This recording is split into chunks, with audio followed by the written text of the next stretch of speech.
नमस्कार साथियों, Virat JRF classes में आप सभी का स्वागत है। आज हम ममता कालिया जी द्वारा रचित आपकी छोटी लड़की का अध्ययन करेंगे और इसके पश्चात हम इस कहानी की मूल संवेदना एवं भावों को भी देखेंगे। कहानी इस प्रकार है। टुनिया, जरा भागकर चिट्ठी डाला। मैंने गैस पर दूध चढ़ाया, तू पास खड़ी रह टुन्नू। जब दूध उफनने लगे तब तू गैस बंद कर देना। दिन भर दौड़ती है टुनिया, स्कूल से आकर पढ़ाई करती है, थोड़ा बहुत खाना खाती है और इसके साथ ही शुरू हो जाता है काम पर काम पर काम।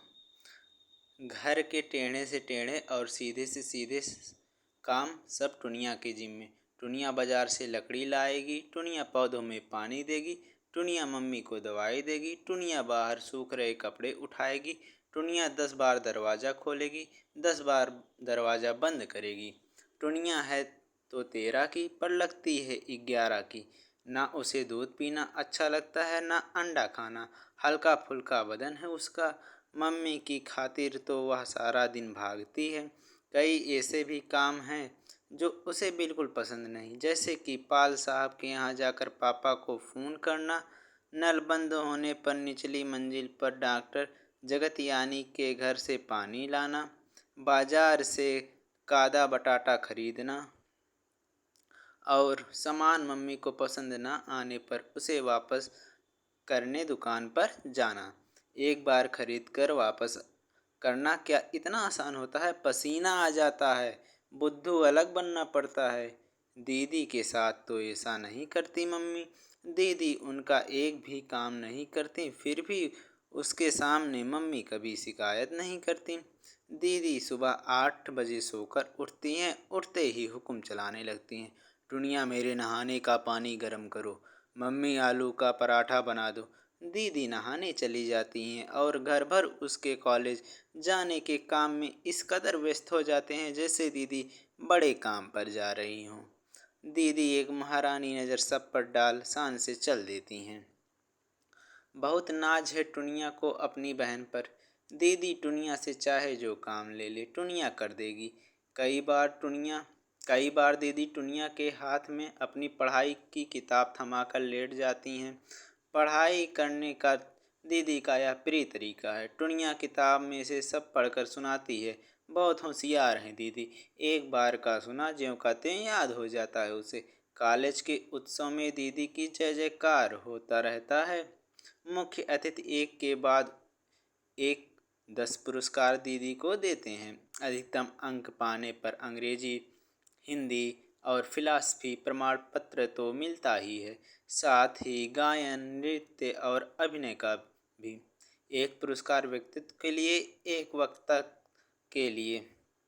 पुरस्कार टुनिया को भी मिलते हैं अपने स्कूल में, पर वह तो इस कदर हड़बड़ा जाती है कि मंच तक पहुंचना मुश्किल हो जाता है। पुरस्कार लेते हाथ थर थर कांपते हैं, वही रोज के चेहरे होते हैं।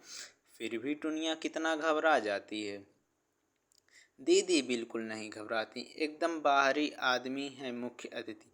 पर दीदी कुछ इस अंदाज में उसके हाथ से पुरस्कार लेती हैं मानो ले नहीं दे रही हैं। जलसे के बाद टुनिया दीदी के साथ घर लौट रही थी। टुनिया को लग रहा था ये उसी ने जीते हैं। आखिर वही तो दीदी को संवाद याद कराती है, नाटकों के। वही दीदी को फिलॉसफी, अंग्रेजी और हिंदी के पाठ सुनाती है। बार बार रास्ते में कभी कोई दीदी को मुबारकबाद दे रहा था। तभी 4 लड़कों के झुंड ने आकर दीदी को बधाई दी। फिर उनमें से एक नाटे से लड़के ने कहा, पपीहा जी, हम लोगों में एक शर्त लगी है। राज कक्कड़ का कहना है यह लड़की जो आपके साथ है आपकी बहन है। मेरा कहना है ऐसा नहीं हो सकता। मैं आपकी शान के खिलाफ इसे बोलने थोड़े ही दूंगा। आप असलियत बता दीजिए। हम लोगों में जलेबी की शर्त लगी है। दीदी ने बड़े ही लापरवाही से कहा, मेरी बहन है यह तूणड़ा सहाय। लड़कों के मुंह अवाक रह गए। उन्होंने टकटकी लगाकर टुनिया को जांचा जैसे चिड़ियाघर में बच्चे बंदर को देख रहे हों। राज कक्कड़ ने विजेता अंदाज में बाहें चढ़ा लीं। देखा ना, मेरी खबर गलत नहीं हो सकती है ना धमाका। नाटे लड़के ने हताश स्वर में कहा, ये आपकी सगी बहन है? हाँ बाबा हाँ, दीदी ने हंसते हंसते कहा। टुनिया को पहली बार रोना रोना सा आया। कितने बेहुदा लड़के हैं, कैसे भद्दे मजाक करते हैं। यह क्या शर्त लगाने की बात है। कितनी बार वह दीदी के साथ कॉलेज आ चुकी है। बहन नहीं तो क्या चपरासीन है।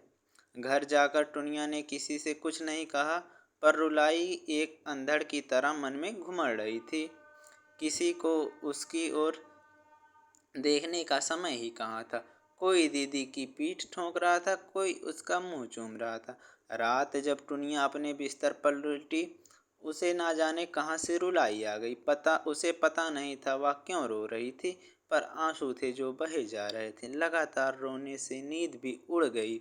उन लड़कों ने क्यों कहा कि वह दीदी का की कोई नहीं, और फिर अगर लड़कों ने बदतमीजी की भी तो क्या दीदी उन्हें डपट नहीं सकती थी? क्या उसका हाथ अपने हाथ में ले गर्व से नहीं कह सकती थी, देखो यह है मेरी बहन, मेरी अपनी बहन, तुम्हें दिखाई नहीं देता? रात भर की छटपटाहट के बाद टुनिया ने तय किया वह लड़कों की बातों पर बिल्कुल ध्यान नहीं देगी। वह अपना पूरा ध्यान पढ़ने में लगाएगी। दीदी के कॉलेज अब कभी नहीं जाएगी, मम्मी कहेंगी तब भी नहीं। शनिवार को पापा ने सुबह बैठक साफ करवाई। उनकी बैठक बस टुनिया साफ कर सकती है। उनकी कामवाली कोलीन को तो जरा भी तमीज नहीं। जरूरी से जरूरी कागज रद्दी समझ कूड़े में बटोर कर फेंक देती। टुनिया जानती है कागज पापा की जान है। एक एक चिट्ठी, एक एक अखबार क्यों रखा हुआ है उसे पता है। मम्मी तो उकता जाती हैं इस सफाई अभियान से, पर टुनिया नहीं थकती। वह इस काम को झाड़ू और झाड़न की जुगलबंदी कहती है। फर्श पर बिछे बिस्तर की चादर बदली गई, किताबें ठीक से लगाई गईं, मेज पोश धुले हुए बिछाए गए। एक बहुत बड़े साहित्यकार आने वाले थे। टुनिया किताबों की दुनिया से अनजान नहीं। किताबें उसे बेहद प्रिय हैं। वह कुछ भी और सब कुछ पढ़ डालती है जो सामने आ जाए। यह जो साहित्यकार आने वाले हैं, श्री मुक्तिदूत, इनका उपन्यास भी उसने पढ़ा है। उसके मन में उन्हें देखने की बहुत इच्छा है। टुनिया जानना चाहती है वे दूसरे के मन की बात इतनी आसानी से और इतनी अच्छी तरह से कैसे समझ लेते हैं। पापा थोड़ा बहुत समझाते हैं और फिर हमेशा की तरह बोल देते हैं, अभी तू बहुत छोटी है। इतनी छोटी नहीं है टुनिया। दिल दिमाग हजार हजार सवालों से भरा पड़ा है। क्यों क्यों? उनके घर अधिकतर कलाकार और साहित्यकार आते हैं और अब कई बार रहते हैं घर के सदस्य की तरह। मम्मी किचकिचाती रहती हैं, जब तक दो रोटी का ठिकाना नहीं था फलानेजी गले से बंधे रहें। आज रोटी बोटी दोनों का इंतजाम हो गया तो कैसे आंखें फेर लीं, जाने इन्हें अकल कब आएगी। पापा ने भी एक बार शिकायत नहीं की। ना जाने कितने लोगों को 5 रुपए से लेकर 50 रुपए तक उधार दिए जो डूब गए। पापा ने कहा, इसमें क्या झींकना, सारा जीवन ही एक लेन देन है। इन झमेलों से बिल्कुल अलग थलग दीदी एक अलग दिशा में दौड़ रही थी। लगभग रोज शाम कोई ना कोई कार्यक्रम चलता रहता। कार्यक्रम के बाद दीदी घर आती, कपड़े बदलवा आंख बंद कर लेट जाती बिस्तर पर। थोड़ी थोड़ी देर में पापा या मम्मी आकर उसे देख जाते हैं। जब उसकी आंख लग जाती है तो हौले से बत्ती बंद करते हुए पापा कहते हैं, बहुत परिश्रम पड़ता है बेबी पर, इसे रोजाना एक सेब दिया करो। पापा सुबह से बड़े जोश में हैं। मुक्तिदूत जी के उपन्यास और काव्य संग्रह का फिर से पारायण हो रहा है। जगह जगह लाल पेंसिल से निशान लगाया जा रहा है। मुक्तिदूत जी से जमकर बहस करनी है। टुनिया भी साथ साथ किताब टुनिया भी साथ साथ पढ़ रही है। इस कमरे का आलम अनोखा है। यहाँ बैठकर मन किताबों में रस जाता है। ना समय का ध्यान रहता है ना काम का। तभी मम्मी ने आकर कहा, टुनिया चलो शनिचरी से सामान लाने। टुनिया का जोश जाम हो गया। शनिचरी का मतलब है सूखी मछली के गंधाते ढेर, बाजार की कचर पचर धूप, पसीना, धूल, बौड़म झोले, कांदा बटाटा, गेहूँ चावल, मसाले, पातड़ भाजी, खट्टा चुक्का और खटारा रिक्शा। मम्मी ने चिड़चिड़ाकर एक बार फिर कहा, सुनती नहीं है? फिर और धूप चढ़ जाएगी, जल्दी उठ। पापा ने किताब पर से नज़र उठाई और बोल पड़े बमक कर, क्या तुम सुबह से कुट-कुट शुरू कर देती हो? आटे दाल के सिवा और कुछ पता भी है? नहीं जाएगी टुनिया। इतने बड़े साहित्यकार आ रहे हैं, किसी भी समय आ सकते हैं। यहाँ कौन बनाएगा चाय? जाना है तो कोलीन को लेकर जाओ। एक कटखनी नज़र पापा और टुनिया पर डाल मम्मी चली गई। टुनिया को मज़ा आ गया, कैसे बाल बाल बची वह शनिचरी से। और कोलीन क्या खूब फंसी। अब जब पापा कहेंगे वह ऐसी बढ़िया चाय बनाएगा कि मुक्तिदूत जी भी हैरान रह जाएंगे। दाल पहले से पिसी रखी है, पकौड़े तल देगी। मुक्तिदूत जी एक तो पापा के हम उम्र हैं, दूसरे बात करने का तरीका भी अलग है। चकित है टुनिया। पापा ने बताया था मुक्तिदूत जी ना नौकरी करते हैं ना व्यवसाय, पर कितने अलमस्त, किसी बात की फिक्र नहीं। शहंशाह सा अंदाज, गूंज भरी आवाज़। खाया उन्होंने कुछ नहीं, लेकिन चाय खूब तारीफ करते पी। पूछा, किसने बनाई? आपकी पत्नी ने? नहीं, टुनिया ने। यह मेरी छोटी लड़की तूड़ा पढ़ने में बहुत तेज है और चाय बनाने में भी। मुक्तिदूत जी हंस पड़े। यह लड़की बहुत तरक्की करेगी। मैं तो कहता हूँ जो अच्छी चाय बना सकता है वह मुश्किल से मुश्किल काम कर सकता है। तभी दीदी तैयार होकर कमरे में आई। सफ़ेद साड़ी ब्लाउज में कितनी ताज़ा लग रही थी वह, फूलों की तरह। मुक्तिदूत जी को नमस्कार कर दीदी ने पापा से कहा, पापा हमें ठीक 11 बजे पहुंचना है। आज से हमारा नाटक शुरू हो रहा है। ठीक है, चली जाना, पापा ने कहा। मुक्तिदूत जी जानना चाहते थे, क्या माधव मिश्रा अभी भी इस कॉलोनी में रहते हैं?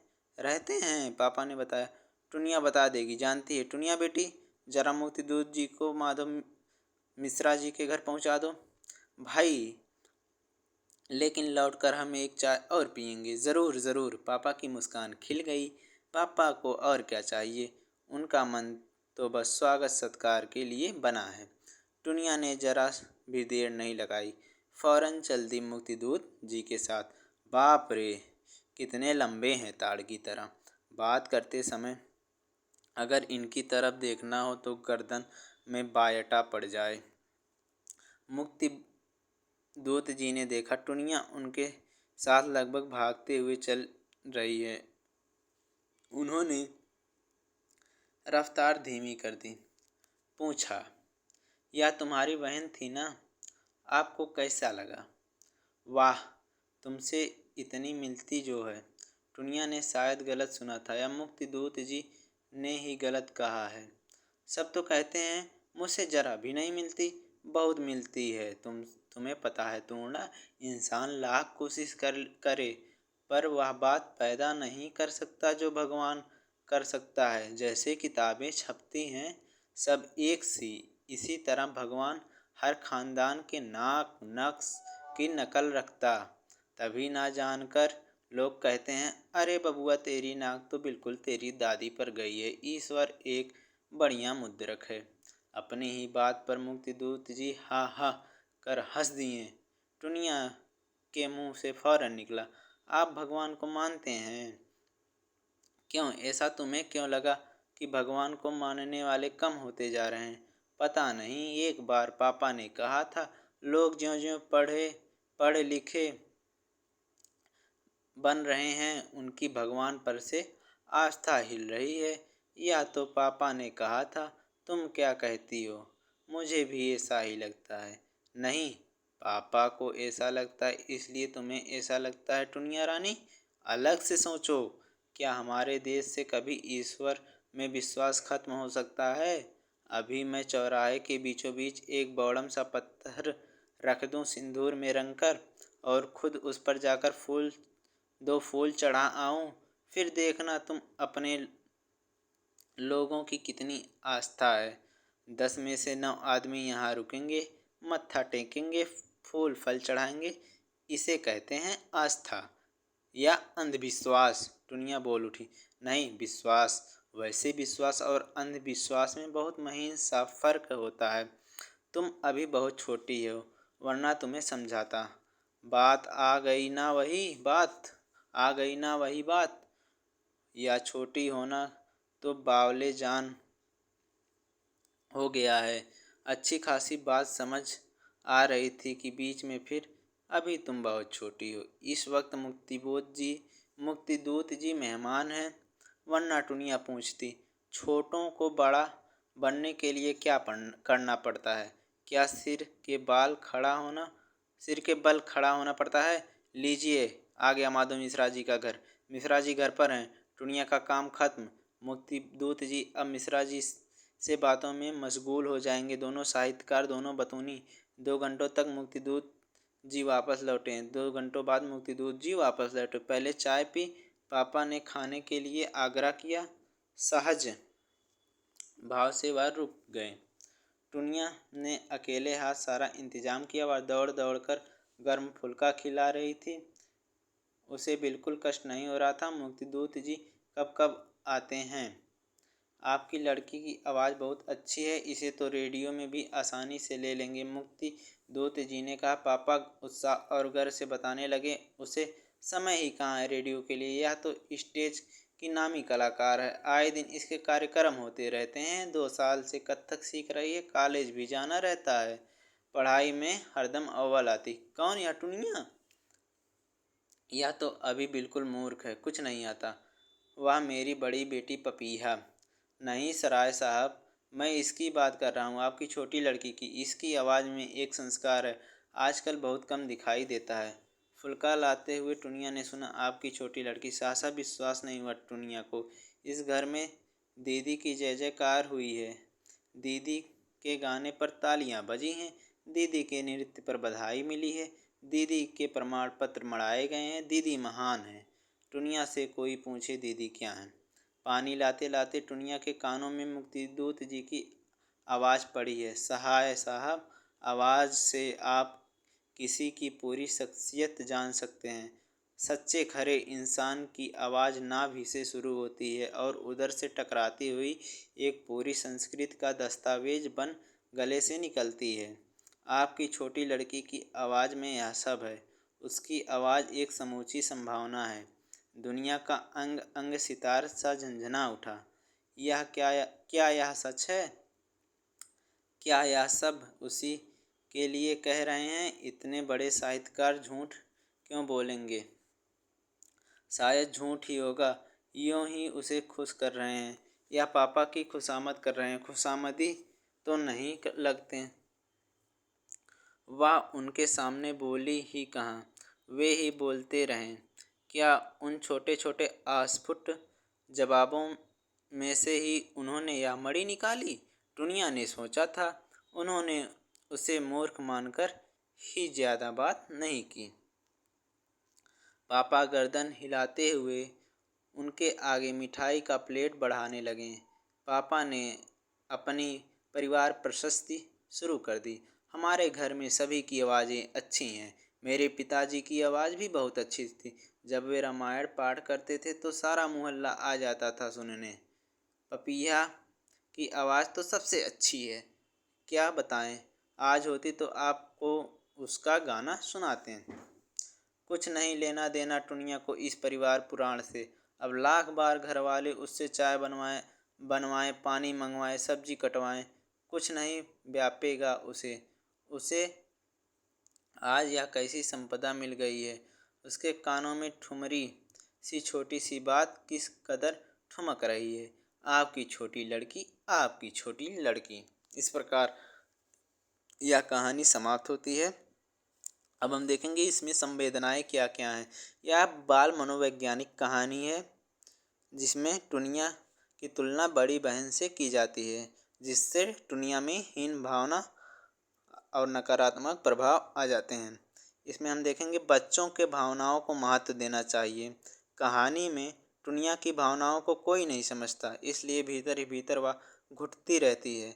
दूसरा पॉइंट हम देख सकते हैं बच्चों पर दबाव और तनाव। टुनिया के घर के कामों का बहुत दबाव रहता है, जिससे उसे खेलने का समय नहीं मिलता और वह हमेशा कामों में लगी रहती है। इससे उसके शारीरिक एवं मानसिक स्वास्थ्य पर नकारात्मक प्रभाव पड़ता है। बच्चों के साथ संचार में कमी। माता पिता इस कहानी में टुनिया से बहुत कम बातचीत करते हैं, जिसके कारण टुनिया अपने अंदर ही अंदर घुलती जाती है। प्यार और स्वीकृति की आवश्यकता जिसे टुनिया महसूस करती है। टुनिया को उतना प्यार परिवार से नहीं मिल पाता जितना उसकी बड़ी बहन को मिलता है। ठीक इस प्रकार आज की कहानी यहीं समाप्त होती है। धन्यवाद।